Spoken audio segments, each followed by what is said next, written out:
A escola marca uma prova na quinta-feira pela manhã. Quando é que um aluno normal começa a estudar? Na quarta-feira não é normal. É alguém que tem visão a longo prazo.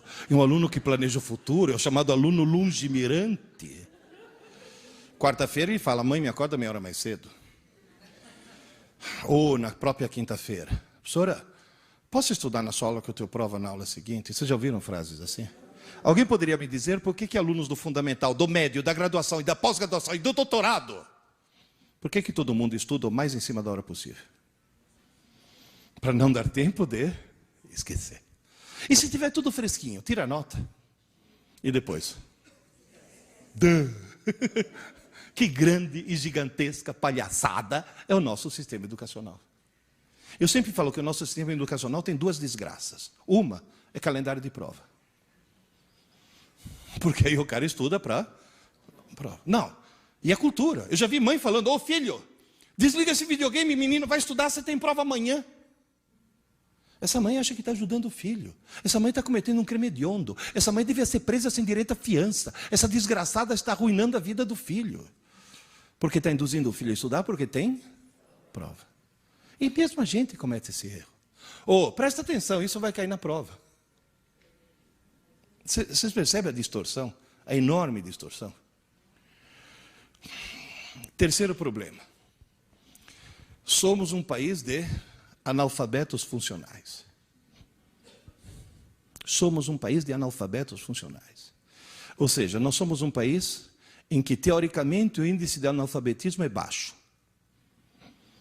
Mas na hora que você vai checar, você descobre que nós temos um monte de pessoas que sabem transformar letras em sons, mas não em ideias.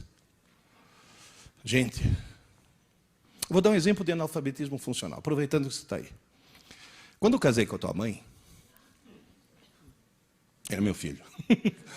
Quando eu casei com a mãe dele, ela chegou para mim e falou, sabe, meu avô é velhinho, estou quase, está no fim da vida, coitado. Eu queria dar o último prazer para ele. Falei, qual? Ele é um daqueles judeus que fugiram da Europa nas perseguições.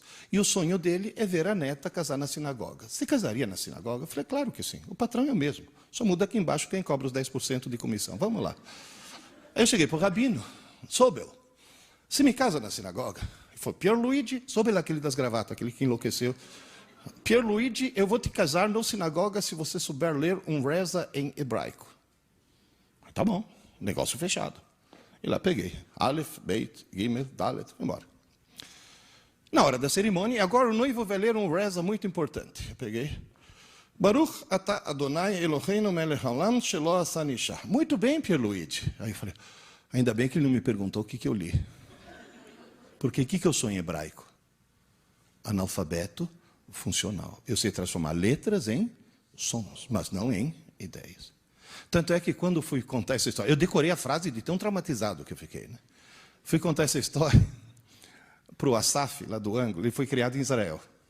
Ele fala hebraico fluentemente. Contei para ele, ele falou, Pierluigi, você tem uma pronúncia boa, eu entendi tudo. Eu falei, que bom, você entendeu tudo, eu não entendi. Aliás, me tira uma curiosidade, o que eu li? É uma reza importante que diz, abençoado seja Deus nosso Senhor, que não me fez nascer mulher.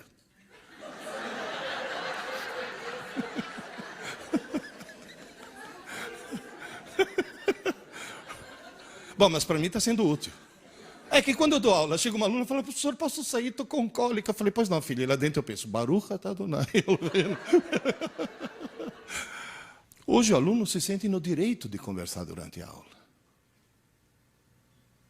Você chama a atenção de um aluno?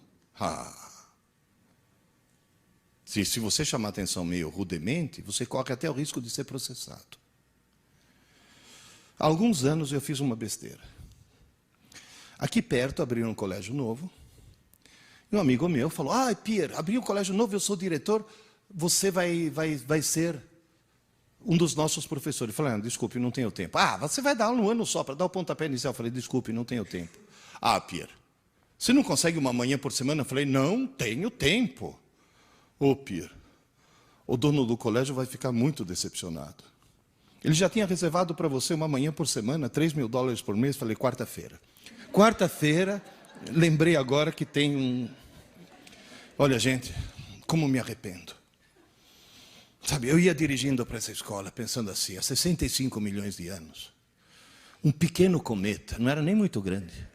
Caiu no México, conseguiu extinguir todos os dinossauros. Não podia cair uma pedrinha nesse colégio para extinguir esses desgraçados, para não ter que dar aula para esses caras. Porque vocês vão dizer, no cursinho não tem problema. No cursinho eu tenho salas de 200 alunos, nunca precisei botar um aluno para fora de sala. É lógico. Eles perceberam que jogaram na lata do lixo 7 anos de escola, estão tentando recuperar em 10 meses. Esse que é o problema. Você imagina, no meio de uma aula, ter que parar a aula e falar, vocês duas aí, dá para parar? Sabe o que eu escutei? Ai, professor, a gente estava só conversando. Falar, como só conversando, sua pequena imbecil? Quem falou que durante uma aula você pode conversar? Ai, professor, o senhor está estressado. Não é essa a reação?